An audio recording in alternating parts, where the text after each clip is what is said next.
I'm your host, Adrian. We do content like this weekly, so hit the subscribe button and ring the bell to get notified. If you want more content like this, click the like button and please leave a comment. Thanks again for watching. All right. I think we still got a number of people joining, but it's okay. We'll go ahead and let them in a little bit late, but welcome everybody to today's Rupa University live class presented by Rupa Health, the simplest way to order specialty lab work. My name is Adrian Martinez, and I'll be your host for this afternoon. Today, we have a very, very special guest in Dr. Heather Hydzik of Doctors Data here to talk about choosing the best salivary hormone profile for your patient. Before jumping in, a couple of quick housekeeping items. Everyone joining will be muted by default, but don't fret. If you have any questions, feel free to use that chat box down below, and we'll host a live Q&A session at the end of the presentation. Immediately following the Q&A, yours truly will show you exactly how to order this test on Rupa Health. If you have to jump early, no worries. We'll be sending out a recording of the session along with slides within the next few days. And then finally, if you're a fan of this type of content, be sure to check out rupahealth.com to get access to all the previous sessions that we've done. So with that, let's go ahead and jump in. I'd like to introduce Dr. Heather Hydzik, whose primary care experience includes women's and men's health, nutritional consultation, and hormone replacement. Dr. Hydzik completed her doctorate of naturopathic medicine and certificate of midwifery at National College of Natural Medicine in Portland, Oregon. She's spoken at a number of conferences, including the AANP annual conference, Institute of Women's Health and Integrative Medicine, and much, much more. She's currently a staff physician at Doctors Data and has been volunteering as a vaccinator at a local COVID-19 vaccine clinic. So thank you so much for joining us today, Dr. Hydzik. I'm going to go ahead and let you take over the reins from here. Hi, thank you for that intro, Adrian. I am Dr. Heather Hydzik. Today we will be comparing and contrasting two different salivary hormone panels offered by Doctors Data, the Comprehensive Hormone Profile and the Comprehensive Plus Profile.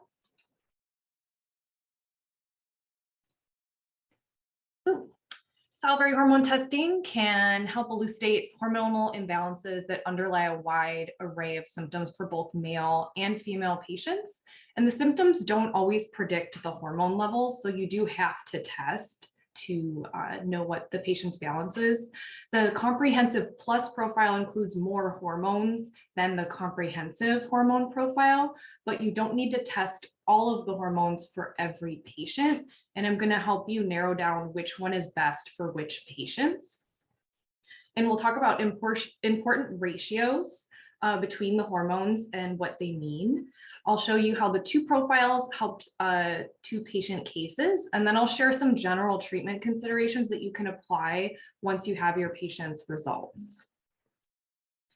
I'm going to address the idea that there's so much to consider when deciding which way to go with treatment, and temporary symptomatic relief is not going to heal the problem. Sometimes you might get stuck in a case. What if the patient is not improving on the original plan, or if they did have some gains but did not maintain them?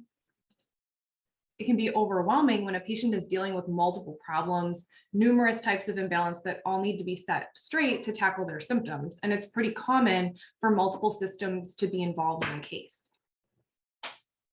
Hormone testing can act as a laboratory compass, which assists you in successfully navigating more straightforward to very complex cases. These are the test kits. You can have them drop shipped to your patient or to your office. And these hormone panels can be very useful in helping you narrow down effective treatment options. But first, why choose saliva as your testing medium? I'll just walk you through this slide. You can test the bioavailable levels of hormones, so the active portion of the hormones, rather than relying on a calculation. You can monitor therapeutic levels of hormones that are supplemented by any route of delivery. And saliva is uniquely suited to monitor transdermal and vaginal suppository forms of hormone therapy, while other testing matrices kind of fall short in this capability. And I'm talking about serum or urine. They're not the best for monitoring suppositories or topicals. These are the analytes that are included. in each profile. So the comprehensive hormone profile is on the left. That includes 4 different readings of cortisol, DHEA, estradiol, progesterone, a ratio of progesterone to estradiol, and testosterone. And then if you look at the comprehensive plus profile on the right, it includes everything from the comprehensive with the addition of estrone, which is E1, and estriol, which is E3. And then there's an estrogen quotient, which is the sum of estrone plus estradiol divided by estriol. And I'll explain why we do that calculation in a few slides. Here are the 2 reports side by side. The comprehensive hormone profile is on the left and the comprehensive plus is on the right. Below the hormone levels is some commentary to help explain the imbalances that you see on each report. And we're going to zoom in on each section in these reports throughout the talk, so don't worry if these are too small to read right now. Both profiles include the diurnal cortisol, which involves measuring cortisol 30 minutes after waking when it's at its maximal point, before lunch, before dinner, and before bed. And this way you can assess the entire daily rhythm of cortisol production, allowing you to see if there's enough cortisol throughout the day to maintain energy and productivity, and also if it's declining as it should in the evening, allowing for quality sleep. DHEA is included here because it's produced in the adrenal glands and it's involved in our mental, emotional capability of responding to and coping with stress. The PGE2 ratio is a calculation that assesses the relationship between estradiol, which can drive cellular proliferation, and progesterone, which mitigates that growth and potentiates cellular differentiation. Both profiles have this calculation on them. And the ratio will only potentially be in range for women who are ovulating and for others who are supplementing progesterone. The comprehensive hormone profile can help elucidate imbalances underlying a wide array of conditions in your female patients, from menopausal complaints to cyclical mood symptoms to acne and unwanted hair growth. This panel also can be helpful for male patients looking into an array of symptoms, not just erectile dysfunction, but also problems with mental sharpness, decreased muscle strength, prostate enlargement, and bad moods. These symptoms and conditions might apply to any of your patients. And again, the comprehensive hormone profile can give you valuable information when trying to formulate a treatment approach. Anxiety and depression in men often can be attributed to low testosterone. Weight gain and high blood sugar can be connected to cortisol dysregulation and sex hormone imbalance. And there are multiple ways that lipids and hormones affect one another. Excess cortisol from chronic stress can decrease the liver's uptake of LDL, and it can contribute to high cholesterol. Estradiol acts on the liver to reduce total cholesterol and LDL while increasing HDL. And estrogens also promote triglyceride synthesis. Hypogonadal men tend to have lower HDL and higher LDL, and testosterone supplementation has been shown to decrease total cholesterol and LDL for these men. So why are we testing the additional estrogens? In addition to estradiol, the comprehensive plus profile includes E1 and E3 plus the estrogen quotient, also called the EQ. Dr. Henry Lemon developed this as a simple ratio of the cancer protective estriol to the proliferative estrogens, estrone, and estradiol. And according to this doctor, the EQ provides an assessment of breast cancer risk with a lower number below 1 indicating increased risk and a higher number over 1 signifying lower risk. And the ideal, the optimal EQ is greater than 1.5 according to Dr. Lemon's work. And the only time there's a dramatic increase in endogenous estriol is during pregnancy. However, it should be noted that some women have higher endogenous estriol than others, and this may protect them from developing breast cancer. And research has shown that supplemental estriol can help increase bone mineral density, and it can be an effective treatment for multiple sclerosis and autoimmune diseases. And supplementing estriol can decrease the risk of developing breast cancer, according to the research. More often, we use the Comprehensive Plus profile for women over 45, especially when there's a concerning family history of hormone-sensitive cancers. And there's a growing body of research on the use of estriol in the treatment of autoimmune conditions like multiple sclerosis. The Comprehensive Plus profile can be a good option in cases of autoimmunity. The Comprehensive Plus profile is not typically recommended for male patients since there's no established reference range for the estrogen quotient for men, but some providers do choose to order this for men because there's some research suggesting a connection between estrone levels and the risk of BPH and prostate cancer, but there's not a lot of research in this area and not all the studies agree. So please don't look at these bullet points here and see them as hard and fast rules about men's hormone balance. I think we're still figuring out what these estrogens mean in terms of men's health. So now I'm going to share a few cases so you can see these hormone profiles in action. We're going to start with a pretty complicated case, followed by a more straightforward one.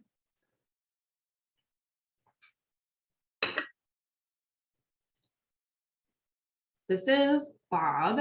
He's a 62-year-old male with severe BPH. He had surgery to remove some of his prostate. It was really friable. This caused a lot of bleeding. He had blood in his urine with exercise, residual volume in his bladder, and he had prostate flares where these symptoms would increase. So it would enlarge and bleed more. He's needed catheterization, and he can't ride a bicycle or do any heavy lifting because it worsens these symptoms.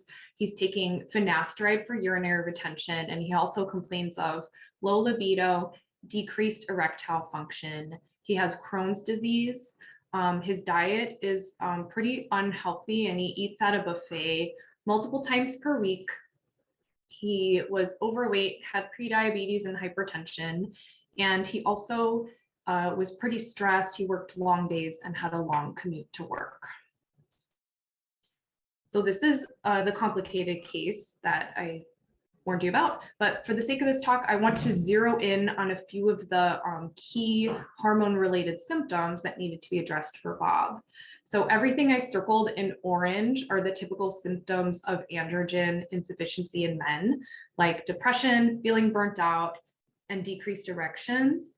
I put green squares around the HPA axis dysfunction symptoms like anxiousness and fatigue.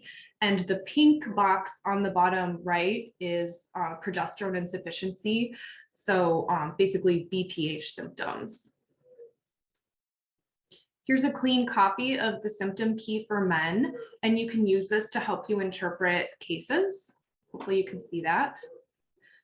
So we tested Bob's hormones using the comprehensive hormone profile, and they looked like this. He had slight HPA axis dysfunction, just with suboptimal cortisol levels midday to evening. And the night cortisol is actually higher than the evening cortisol, and this can interfere with falling and staying asleep. And he also had low DHEA. Notice on the graph, there's an optimal range and there's a reference interval.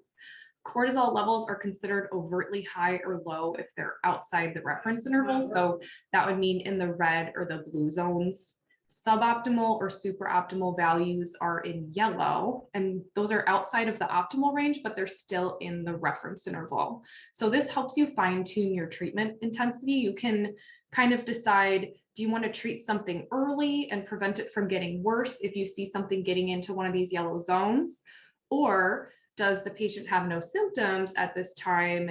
The cortisol's in one of the yellow zones. Maybe that's not a priority to treat then. Estradiol is in range, but it is 2.3, which is approaching the upper limit for men. And this is higher than most menopausal women's estradiol. They usually have around a 1 when we test them. Bob's testosterone appears adequate, but he is suffering from erectile dysfunction and low libido, central weight gain, and prediabetes, and he could benefit from having a higher testosterone level. His DHEA is overtly low, and low DHEA is associated with ED, and supplementing with DHEA has been shown to improve this condition. Both testosterone and DHEA have been found to modulate endothelial function, and this ultimately influences libido and erectile function.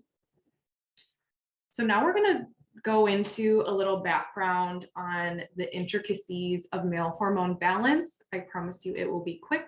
I just want to help you understand the therapies that we chose in the case. So here goes. Low testosterone levels promote increased visceral adipose tissue, and this is where aromatization of testosterone to estradiol is happening. These factors promote metabolic syndrome and inflammation. Estrogens affect growth and differentiation in the prostate, and an increased ratio of estradiol to testosterone promotes proliferation in the prostate, leading to BPH and lower urinary tract symptoms. As men age, so as they go into andropause, the enzyme aromatase, which irreversibly converts testosterone to estradiol, increases its activity. And over time, this can result in lower testosterone and higher estradiol levels. Estradiol drives up the production of sex hormone binding globulin, which prefers to bind to testosterone and leaves less available to the tissues. This whole process encourages more body fat gain where there's a high level of aromatase activity. And to interrupt this cycle, a common approach would be to directly increase the testosterone.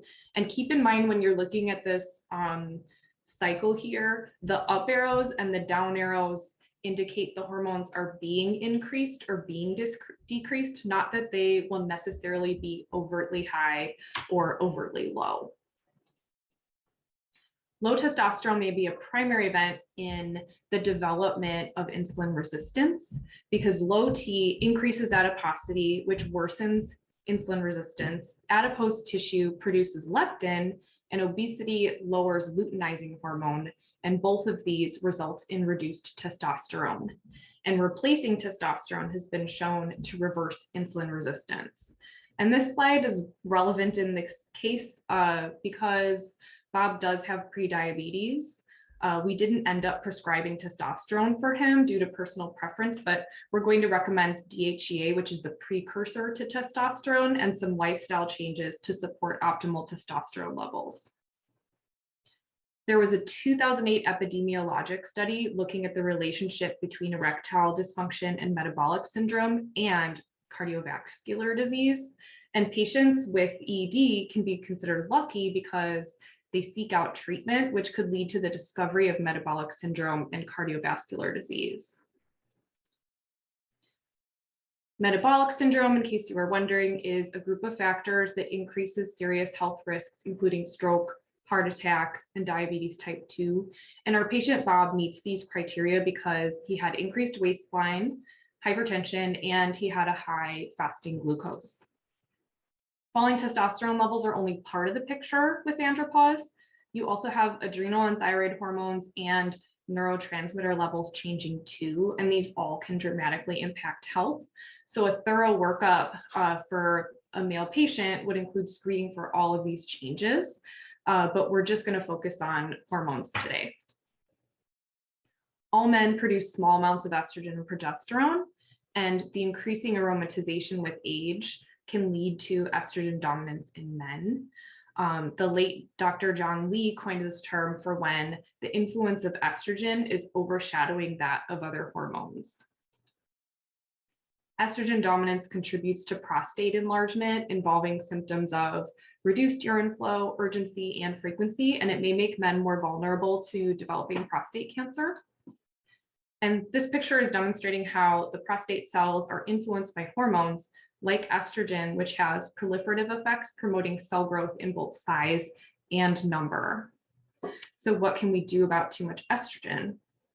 Did you know you can give progesterone to men if symptoms and labs indicate that it's needed? And progesterone is important for a number of reasons. It promotes the cardiovascular system's health and the health of the nervous system and the brain. It's osteoblastic, promoting bone density. And it also helps mitigate the proliferative effects of estrogen, which is very important for the prostate. In fact, Dr. John Lee wrote that there are case reports of progesterone supplementation leading to improvement of benign prostatic hyperplasia. And progesterone also can improve sleep, decrease blood pressure, and increase scalp hair. But how does progesterone counterbalance the effects of estrogen on the prostate? So that's why I put this picture in here. There are progesterone receptors in the prostate. The picture on the left is muscle cells in the prostate, and the picture on the right is human ovarian tissue. The bright pinkish purple spots are all progesterone receptors. So you can see that there are quite a few both in the prostate and in the ovary. They kind of, I bet you wouldn't be able to guess which was which if I didn't tell you. Anyway, so the progesterone receptors in the prostate suppress stromal cell proliferation, and they also suppress a tumor favoring microenvironment in the prostate. And they regulate stromal differentiation, and they can potentially prevent reactive stroma, which is initiated during prostate cancer. So on the next slide, I will get to Bob's treatment plan, but first, these are just some general concepts that can improve hormone balance for any male patient.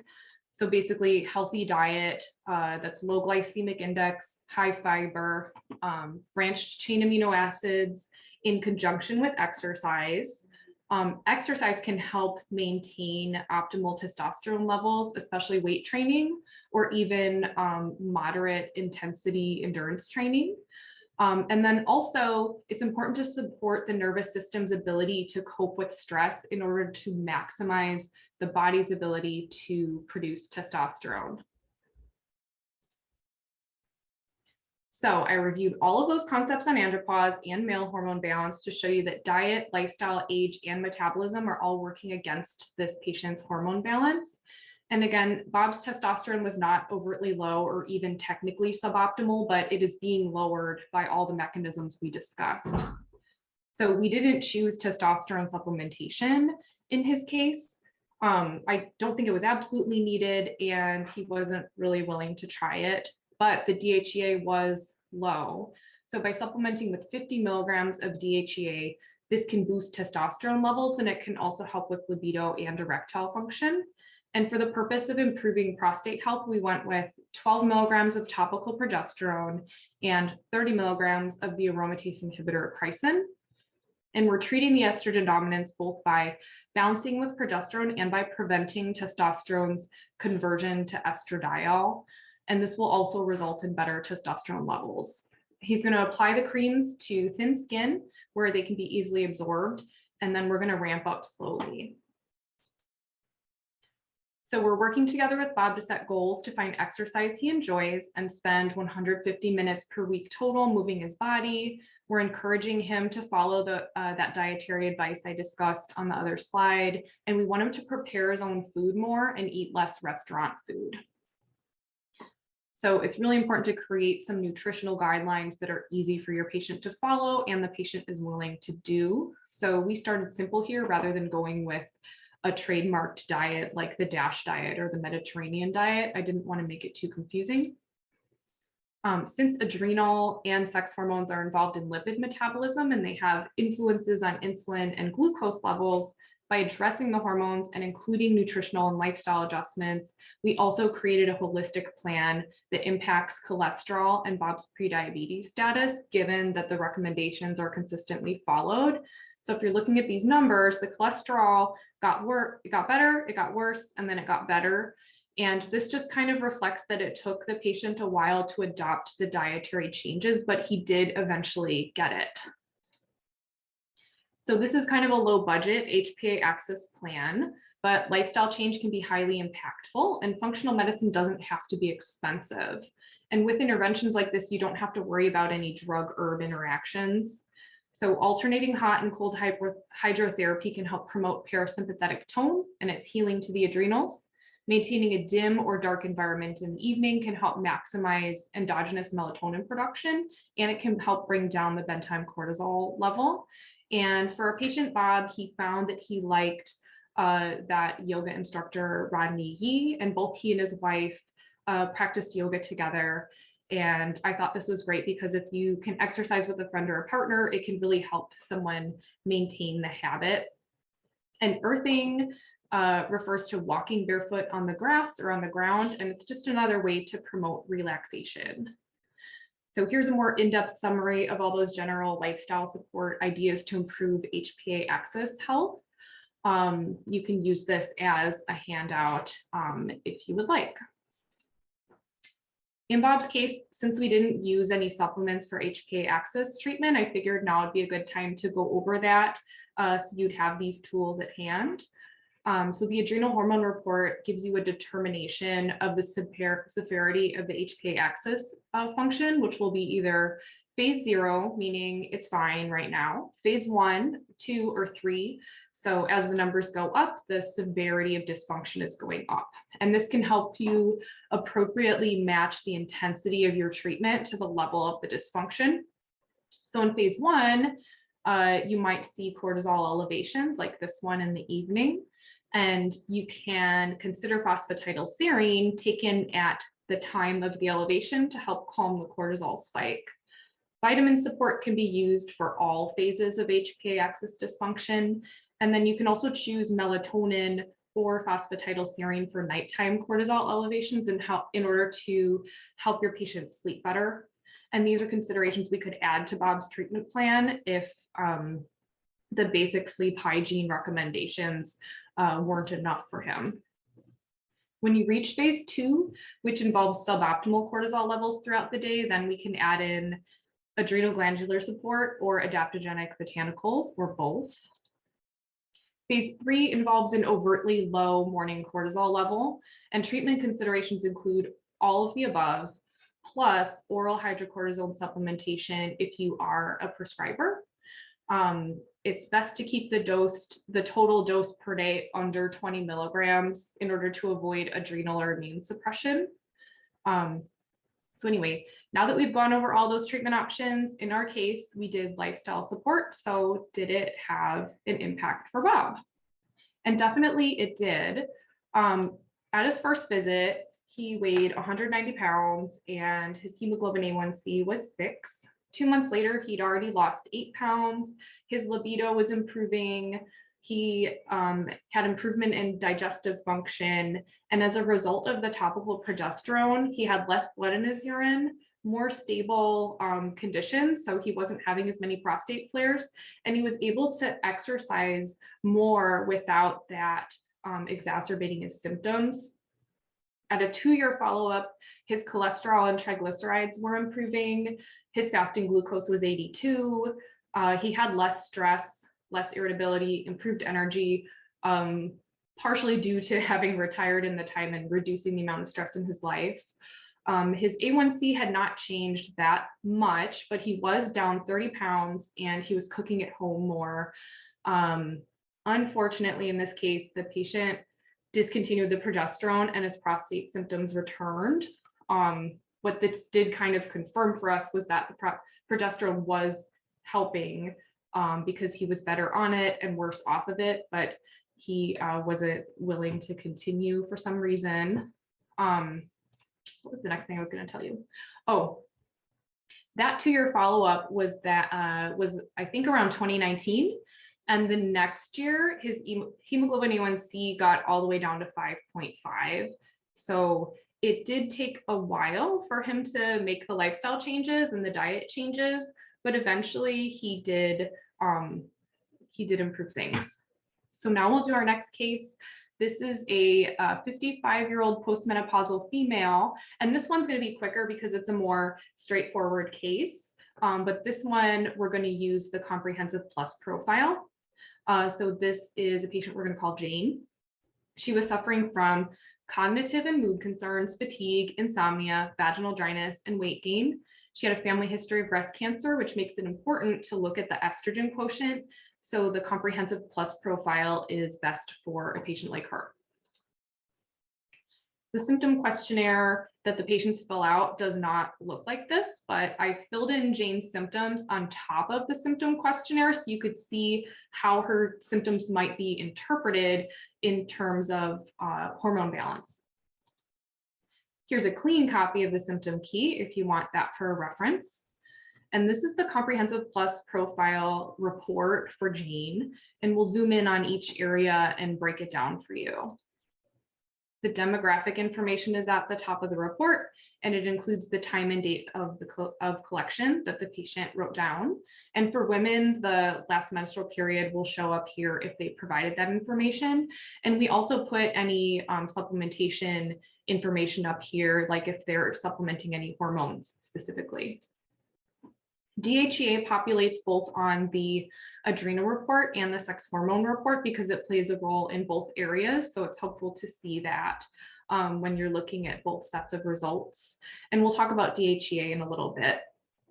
The elevated cortisol at bedtime corresponds with her difficulty falling and staying asleep. And fatigue is associated with the lack of sleep, but also the disordered cortisol secretion. And cortisol levels should be at their highest level for the day 30 minutes after we wake up. So I think I'm going to enlarge the comments. You can read them. So this is what populates specific to this patient's results. The elevated cortisol levels and diurnal pattern are consistent with HPA axis phase 1. DHEA levels typically decline with age, and the level measured here is below the reference range. Note, supplementation with DHEA may increase testosterone and/or estradiol levels. Since Jane has phase 1 HPA axis dysfunction, we chose a combination product with B vitamins and adaptogenic herbs for her to take morning and noon. And phosphatidylserine at night will help address that cortisol spike. We're also asking her to observe good sleep hygiene practices. So what is sleep hygiene? In case you didn't know, sleep hygiene is a way to change our behaviors and habits in order to optimize cortisol and melatonin secretion. So you want to avoid behaviors that interfere with a healthy circadian rhythm and then add in new healthy routines. For example, getting out in the sunlight during the day or using a full spectrum light can be really helpful, and exercising throughout the day. Caffeine, nicotine, and alcohol should be avoided. And the bedtime routine should avoid looking at screens. So if someone does want something to entertain them for a little bit, an audiobook or music would be a better choice than something that causes light to be shining in your eyes. So we've addressed cortisol levels. Now we're going to look at Jane's estrogens. And estradiol is nicely in range, but the estriol is not sufficient to balance the proliferative effects of the other estrogens. So that's why the estrogen quotient is low. This is the personalized commentary that comes with the patient's report. I'm not going to read that all to you, but here it is for you to see. There is a comment discussing the estrogen quotient and then a recommendation to consider estriol. And Jane was reporting vaginal dryness, and this can be addressed with estriol vaginal suppositories. And additionally, supplementing the estriol will help optimize the estrogen quotient. And it was really important to Jane to do whatever she could to reduce her risk of breast cancer. So there are a lot of reasons to use estriol for this patient. Jane's progesterone is below range, which is common after menopause. And you'll notice there's no reference range for the progesterone to estradiol ratio in postmenopausal women. And that's because it's a clinical ratio, not a physiological ratio. So people who aren't ovulating or people who aren't supplementing progesterone will not have a range reported for it. But once you supplement with progesterone and report that, then this report will show you a range. And in that case, we would want greater than 200. Progesterone is best utilized with routes of administration that avoid first pass metabolism. So transdermal or sublingual are good options. And I typically choose transdermal, and dosing depends on weight. So women who weigh less than 150 pounds can start at 20 to 30 milligrams typically. And then for women weighing more than that, you might want to double those doses.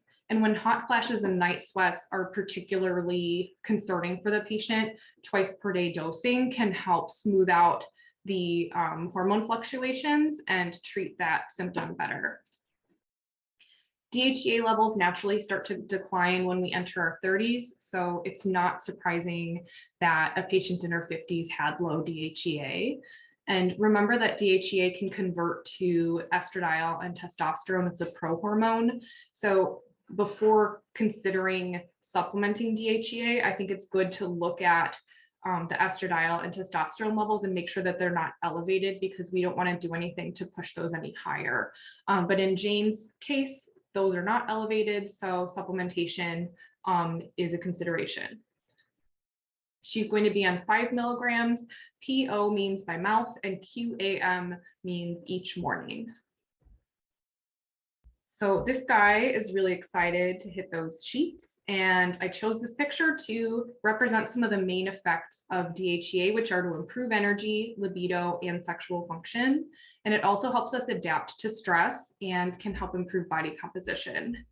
And DHEA can help elevate mood, and it's been shown in at least one small study involving people with depression that those who had higher endogenous DHEA levels to start tended to have a better response to antidepressants.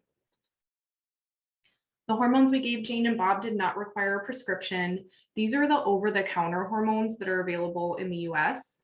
Estradiol is a little harder to find over the counter, but there are a few supplement distributing companies that only sell directly to providers, and they have it in their online catalogs. You can also prescribe hormones by compounding, and some non-compounded versions are offered at pharmacies. And note that these are all bioidentical hormone products, not to be confused with combinations of progestins and equine estrogens. If you need help figuring out where to start with dosage, here is this handy chart. It's organized based on sex and stage of life, and then there are doses for all of the hormones you might consider.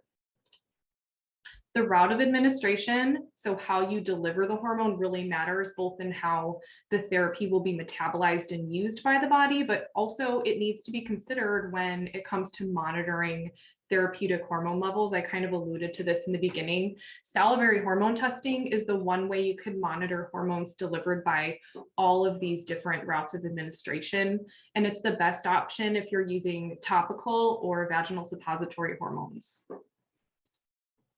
To monitor your treatment, so to follow up after you've put someone on hormones, you want to first make sure you test at baseline and then follow up 2 to 3 months later with testing.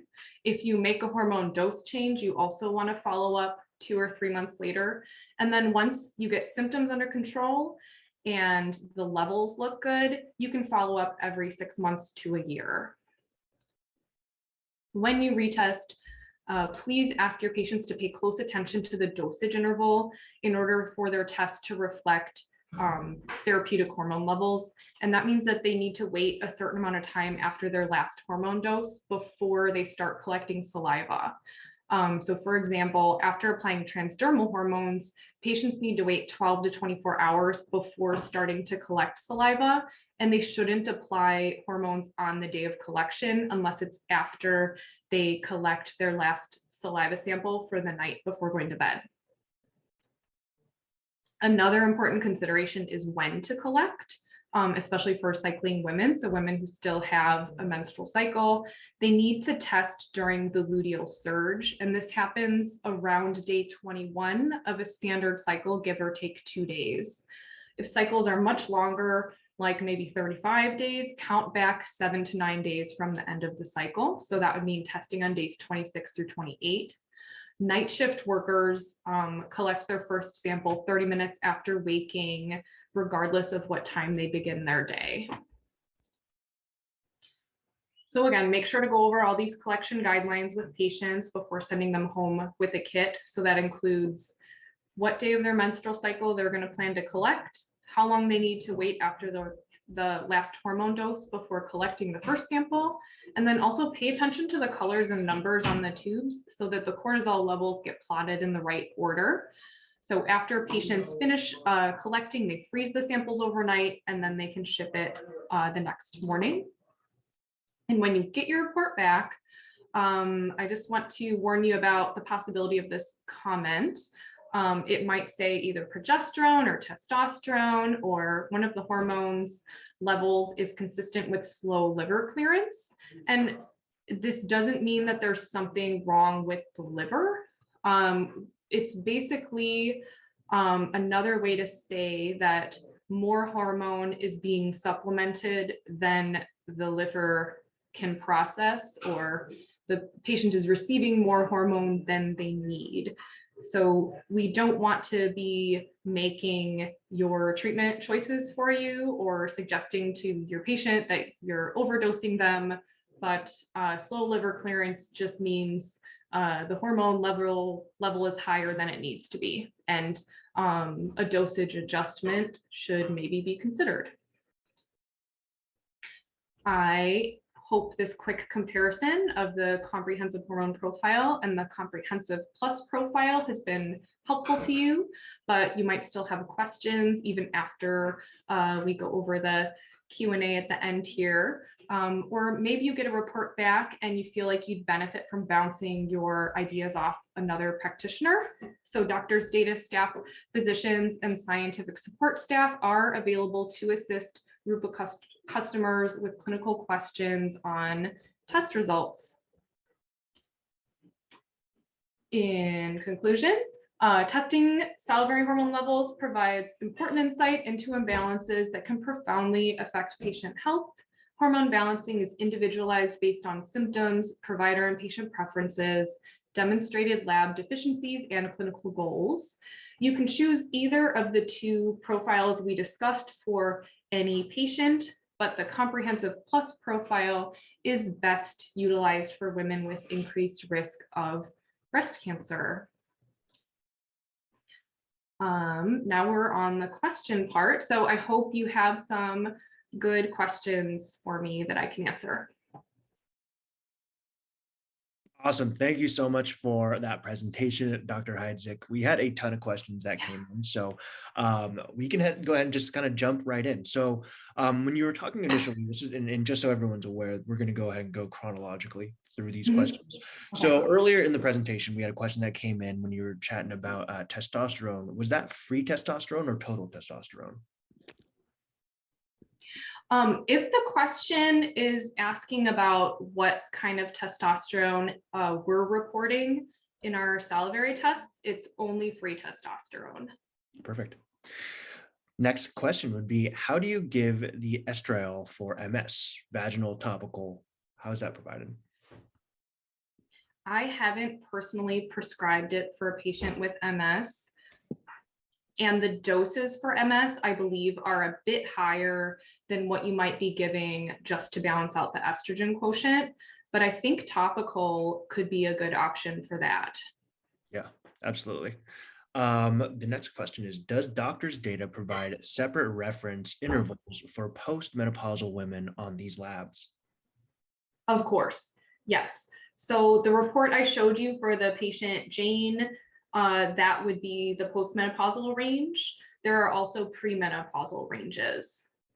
Okay. So it's really important for the patient to put that information on there if they're postmenopausal, if they're premenopausal, when their last period was, and that will make sure that the right ranges are populated. If they don't, it'll just be based on their age. And if that guess is wrong because we didn't have that information, you can call us and then we will fix it after the fact. Okay, perfect. Yeah, I mean, as always, the more information, the better, right? Perfect. So the next question would be, if your patient had borderline high PSA and low testosterone, would replace testosterone topically? I'm not sure if that might be a spelling error. Okay. Yeah, I think a typo, but I'm not sure if you can get it. I can repeat. So if your patient had borderline high PSA and low testosterone, would replace testosterone topically? I'm not sure if somebody's still in the chat who asked that, who can clarify.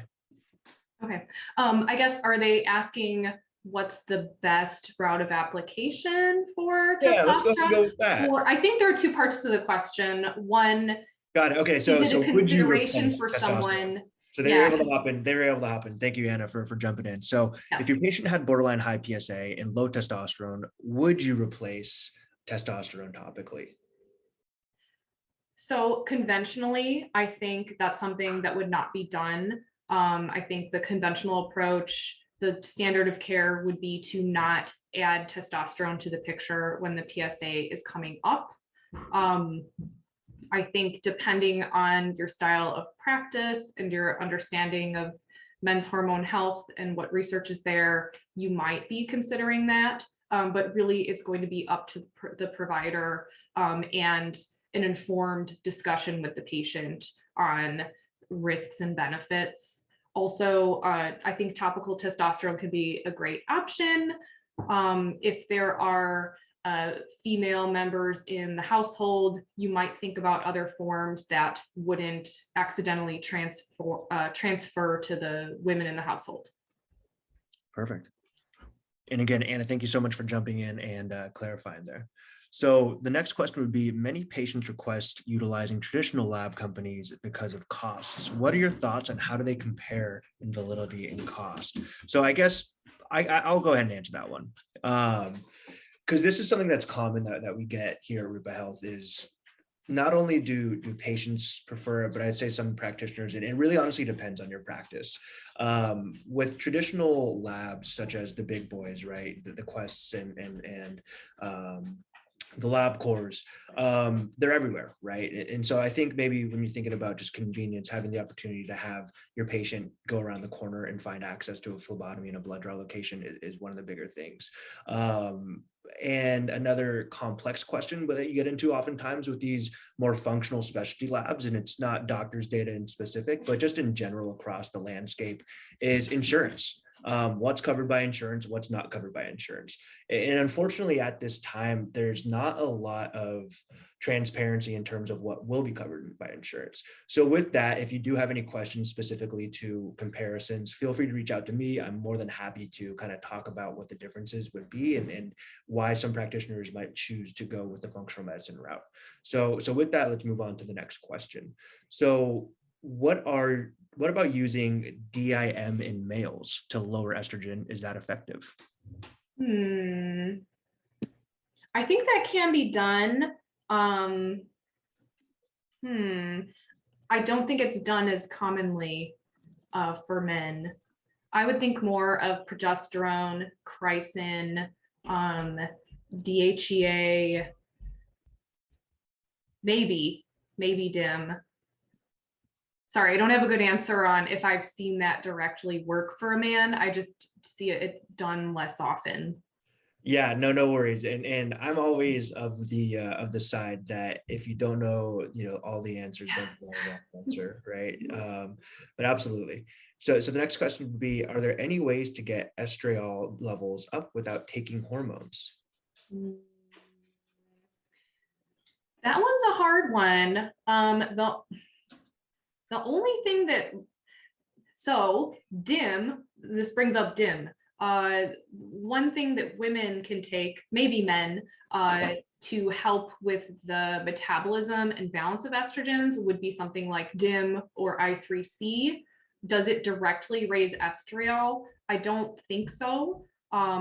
The only thing that raises estriol, definitely that I know of, would be supplementing estriol, and it is a very safe hormone. If you have any questions about it, you can ask me for some references on that show that.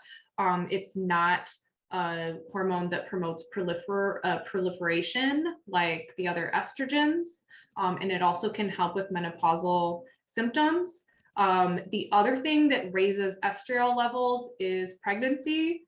So that's not really something you would recommend just to fix someone's hormone balance. Yeah, absolutely. So the next question here, we just have a couple more, is do you find that transdermal DHEA works just as well for mood or energy? Sure, I think so. I prefer using oral DHEA, and that's not because it works better or worse than topical DHEA. Topical DHEA is perfectly fine. We've just noticed that there might be an issue when you're using more than one topical hormone combined with DHEA, that the absorption of one or the other can be affected. So mixing DHEA in a combination hormone cream might not be ideal. If that's the only hormone you're giving, that'd be great if that's what you want to do. It's also just very easy to find and inexpensive to use oral DHEA. Okay, perfect. So the next question would be, if a patient went through menopause several years ago, do you still feel comfortable putting them on hormones? That is a big question, and I've been looking into the research on this, and I just can't find a definitive answer. Where there were some studies showing that there might be harm initiating hormone replacement treatment for women who had gone through menopause more than 10 years ago. I think you just have to look at the risks and the benefits and use the safest types of hormones that you know of. So I think it's important to avoid oral estrogens. I think bioidentical hormones are going to be safer than using progestins and equine estrogens. And it also just depends on what symptoms you're trying to treat with the hormones. You're probably not treating vasomotor symptoms at that point. Maybe you're trying to improve bone health and prevent osteoporosis. So it really just depends on looking at the risks and benefits and using the safest form of therapy that you know of. Yep, absolutely. And then the final question that we have here is, would you always give estriol with estradiol in postmenopausal women? And then in parentheses, especially with some family history of breast cancer. I would say it the other way around, but I think I know what you're asking. So if I'm giving estradiol, I prefer to always include estriol with it, right? So it's okay to give E3 alone, but I like to, if I'm giving E2, to include E3. Perfect. And we actually did have one last question come in. What would be a standard hormone replacement for postmenopausal women?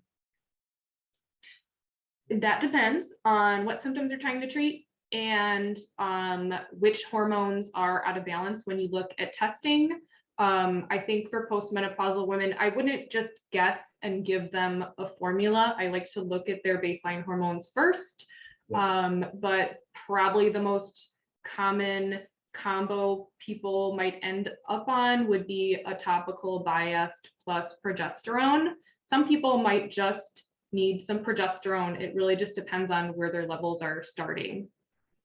Yeah, absolutely. As always, the more information, the better, right?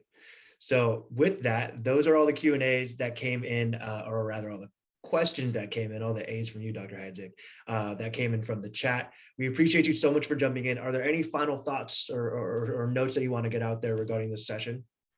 No, I just want to say thank you for such an engaging discussion. I'm just really excited to see how interested everybody was in the talk and how many questions came in. It looks like there's one question for every 2 or 3 participants. So I really appreciate getting to have a talk about this to bring the talk alive. So anyway, thanks everybody for paying attention and discussing hormones with me. Absolutely. Yeah, we had a few hundred people signed up to watch you speak. So clearly it's something that the people want to hear. So thank you again so much for joining us. And if you have a few minutes to stick around, what I'm going to do now is actually show you how to order these tests that Dr. Hydzik just mentioned and spoke about during her session directly on Rupa Health. So from a high level, let's go ahead and jump right in, right? Who is Rupa Health? Why are y'all joining these sessions on a weekly basis, hopefully? And what do you do, right? So from a high level, Rupa Health is a platform that's designed to make it easier to order tests. But there's a lot more to it. From a simplicity sake, let's show you exactly how easy it is to order your tests. So what we've done here, Rupa, is we've brought on 20 plus labs in one place, allowing you as a practitioner to order from, again, 25 plus labs, over 3,000 different tests, without having to go to each individual lab portal to do so, of course, including doctors' data. So within your order screen here, and you just saw how easy it was for me to start an order, I can go ahead and order any of these tests. So if I want to order that comprehensive plus profile from doctor's data, I have that right here. Comprehensive hormone profile from doctor's data, it's available for me there as well. And maybe I want to do food sensitivity test for the heck of it, right? I have all of these tests directly at my fingertips on Rupa Health. And once I add the patient's first name, last name, and email address, it's as simple as clicking send a patient. And that's really how easy it is to place an order on Rupa Health, specifically regarding those doctor's data tests that we just talked about. So again, all at your fingertips here at Rupa Health. Of course, there's some customizations that we can do here at Rupa that make it even simpler for the lab test ordering process beyond just aggregating all of your labs in one place, including managing all of your results. So as soon as you place that order on Rupa, I'm actually able to track the progress and status of all my orders in one screen. So I went ahead and clicked into an active order here on Rupa, and you guys can probably actually see the chat now that I'm moving that. And you can see once I click into this order, I have the ability of tracking the progress and status of these tests that I had ordered for my patients. I can see when the test results arrived at the lab, if that lab is providing us with any updates as to when we can expect those results to come in. I can view that all here on our platform, again, without having to go to each individual portal to view it. The idea here is to provide one single form and trusted form of communications for all of your tests. Now, what we've chatted about so far is how you order your tests all in one place, how you track and manage all of your results, but there's even more to Rupa beyond just being able to place your orders. And that's a major pain point that I hear from my practitioners. So if you're not familiar with who I am, my name is Adrian. I am the head of practitioner partnerships here at Rupa Health. And really what my role here is to talk to our users, our practitioners on a daily basis to basically set you up for success, answer questions that you have about Rupa, and really understand how your business works. And through these conversations, I've learned that a lot of the pain points when it comes to these tests have to do with the patient experience. So once you place that order, what type of price transparency are you getting with the patients? How are they paying for these tests? These tests can oftentimes be very expensive and be cash pay. So what are we doing to help lower that barrier of entry to get access to these tests? How are you providing the instructions to the patient? Who's answering the support questions for the patients, right? All these traditionally would be things that you in your practice would have to manage. If you're lucky enough to have an office manager or a physician's assistant, that's their job. But if you're a solo practitioner, which I'm sure a lot of you are, this is on your shoulders and can take a lot of time out of your day. So as soon as you place that order on Rupa, we can effectively take it from there. We'll reach out to the patient. We'll notify them that the tests have been ordered. We can bill the patient directly. We'll ship the kits directly to the patient as well. So we can drop ship the kits to the patient, which means that you don't have to stock all this inventory in your office anymore. We'll send over curated FAQs, instructions, oftentimes videos on how to take the test to the patients. And if they have any questions along the way, they reach out to us and our team, and we'll facilitate that patient support on your behalf. Of course, if it's anything medical related, we'll go ahead and send them back your way. But think of it as Rupa Health, a place where you can come, order your tests. We take care of everything in between with the patient. And then from there, you're notified as the results come in. So what does that look like? Well, once you place that order on Rupa, we'll notify the patient. Again, we can bill the patient directly, or you have the option of billing and paying for the test yourself and billing the patient outside of our platform. We'll introduce who we are, and then we'll actually highlight the different payment options that we accept, which brings me to that pain point that I mentioned a moment ago, kind of price transparency and how are patients affording these tests. So not only do we offer the lowest possible practitioner price, so what I mean by that is the same prices that you're getting working directly with the labs are the same prices that we offer here at Rupa, but we're also providing alternative payment options. So not only can we accept cash and credit, but we can also accept HSA, we can accept FSA, and we can even set up a 3-month interest-free payment plan with the patient directly. And those tests are sent out after the first installment. We're not waiting for the entirety of the payment to be received. We'll go ahead and ship those kits out after the very first installment, which is amazing, right? So again, one of the ways that we're lowering that barrier of entry to get access to these tests. From there, we'll collect everything else necessary to complete the order directly from the patient. Shipping information, demographic information, billing information. From there, we'll highlight the test that was ordered for them and go ahead and move forward with that. Of course, like I mentioned before, you do have the other option of paying for the test yourself and billing the patient outside of our platform. Nothing changes in terms of the patient experience with that. The only major differences there would be, of course, that we're not going to show the costs of the tests. Simple. From there, we'll notify the patient once the kits have been shipped out. And within a few days, we'll send over an email that looks similar to this. So this email will contain instructions and FAQs, and like I mentioned a moment ago, videos oftentimes for tests and how to take them and complete them. We'll walk the patient through how to fill out the requisition form, as well as helping with coordination of phlebotomy. This is another huge pain point that I've heard with a lot of our practitioners, especially those practitioners who work within telehealth, is, hey, I'm seeing patients all over the place. I don't know where to send them for their blood draws. Well, we can help with that.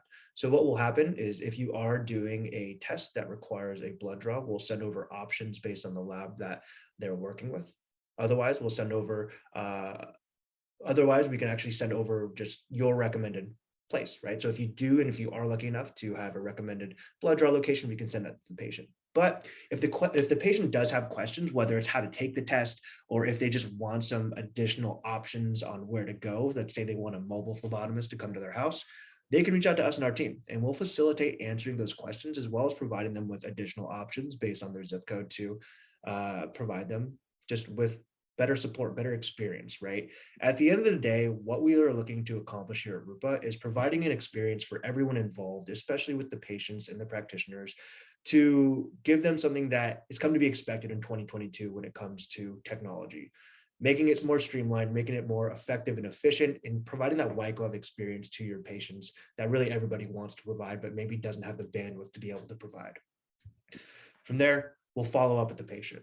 So seems simple, right? Following up, but I think we all know that follow-ups can easily get left by the wayside, right? What we do is we automate this. So again, we'll follow up. I see the patient. If they have any questions, we'll chat with them, provide that support that's necessary. And all this is what it's led to is a compliance rate up above 85%. So we're seeing extremely high compliance rates with our patients. And of course, what that results in is a better overall experience, more business for you as a practitioner. You're spending less time focusing on the support side of things, the admin side of things, so you can actually focus on building your business and seeing more patients. So big question I'm sure a lot of you have is, how does payment work, right? Rupa's great. Rupa is a free platform. So what I mean by that is when you're placing an order through Rupa Health, let's say I want to go ahead and order one of the hormone panels that we just mentioned a moment ago. I can do that directly on our platform, and I'm going to pay that wholesale practitioner price. So you as a practitioner, if you're ordering directly from Rupa, are going to pay $200. Your patients similarly are going to pay $200. The way that we generate our revenue is there's just a flat 7% processing ordering fee on each order.